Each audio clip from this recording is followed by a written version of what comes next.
விழுப்புரம் வடக்கு மாவட்ட திமுக செயலாளராகவும் சிறுபான்மையினர் நலன் மற்றும் வெளிநாடு வாழ் தமிழர்கள் நலத்துறை அமைச்சராக செஞ்சி மஸ்தான் இருந்து வந்தார். திண்டிவனம், செஞ்சி மற்றும் மயிலம் சட்டமன்ற தொகுதிகளை உள்ளடக்கியது. இவர் அமைச்சராக பொறுப்பேற்றதிலிருந்து தொடர்ந்து குடும்பத்தினர் ஆதிக்கம் அதிக அளவில் இருப்பதாக பல்வேறு புகார்கள் குவிந்த வண்ணம் இருந்தன.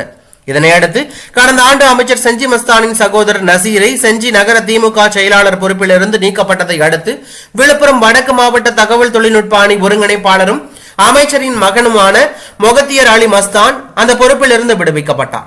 பின்னர் விழுப்புரம் வடக்கு மாவட்ட விளையாட்டு மேம்பாட்டு அணி துணை அமைப்பாளராக உள்ள ரிஸ்வான் இவர் அமைச்சர் செஞ்சி மஸ்தானின் மருமகன் என்பது குறிப்பிடத்தக்க ஒன்றாகும். இந்நிலையில் கடந்த ஆண்டு திண்டிவனம் நகராட்சியின் நிர்வாக செயல்பாடுகளை கண்டித்து நகர்மன்ற கூட்டத்திலிருந்து 13 திமுக கவுன்சிலர்கள் ராஜினாமா கடிதங்களையும் திமுக தலைமைக்கு அனுப்பினார்கள். அதில் திண்டிவனம் நகர்மன்ற தலைவராக பதவி வகிக்கும் நிர்மலா செயல்படாத தலைவராக இருக்கிறார் எனவும், நகராட்சியின் கட்டுப்பாடு அனைத்தும் செஞ்சி மஸ்தானின் மருமகன் ரிஸ்வானின் கட்டுப்பாட்டிலேயே இருக்கிறது எனவும் புகார் தெரிவித்தார்கள். இதனைத் தொடர்ந்து விழுப்புரம் வடக்கு மாவட்ட விளையாட்டு மேம்பாட்டு அணி துணை அமைப்பாளராக உள்ள ரிஸ்வான் அந்த பொறுப்பிலிருந்து அதிரடியாக நீக்கப்பட்டார்.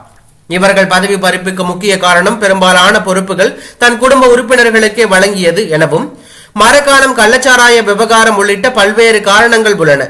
கடந்த 3 ஆண்டுகளாக விழுப்புரம் வடக்கு மாவட்டம் முழுவதும் செஞ்சி மஸ்தானின் குடும்ப ஆதிக்கம் கொடிகட்டி பறந்தது. அது மட்டுமல்லாமல் அடிக்கடி தலைமைக்கு புகார்களும் பறந்த வண்ணம் இருந்திருக்கின்றன. இதனால் செஞ்சி மஸ்தானின் அமைச்சர் பதவி மற்றும் மாவட்ட செயலாளர் பதவி எந்த நேரத்திலும் பறிக்கப்படலாம் என பரவலாக பேசப்பட்டு வந்தது. ஆனால் மக்களவை தேர்தல் நேரத்தில் செஞ்சி மஸ்தானின் பதவியை பறித்தல் தேவையில்லாத பிரச்சனைகளை ஏற்படுத்தும் என்பதால் நிறுத்தி வைக்கப்பட்டது. பின்னர் ஜூன் மாதம் 11ஆம் தேதி செஞ்சி மஸ்தானின் மாவட்ட செயலாளர் பதவி பறிக்கப்பட்டு அவருக்கு பதிலாக திண்டிவனம் ஜெயபுரத்தைச் சேர்ந்த டாக்டர் சேகர் புதிய மாவட்ட செயலாளராக அறிவிக்கப்பட்டார். அப்போதே அவரது அமைச்சர் பதவியும் பறிக்கப்படும் என கூறப்பட்டு வந்தது.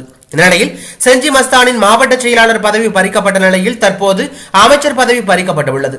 இதனால் திமுகவில் சிறுபான்மையினர் இல்லாத அமைச்சரவை என்ற விமர்சனங்கள் இல்லாத வகையில் மீண்டும் நாசருக்கு பதவி வழங்கப்பட்டுள்ளது. அதேபோல மூத்த அமைச்சர் பொன்முடியிடமிருந்த உயர்கல்வித்துறை இலாக்கா மாற்றப்பட்டு அவருக்கு வனத்துறை ஒதுக்கப்பட்டுள்ளது.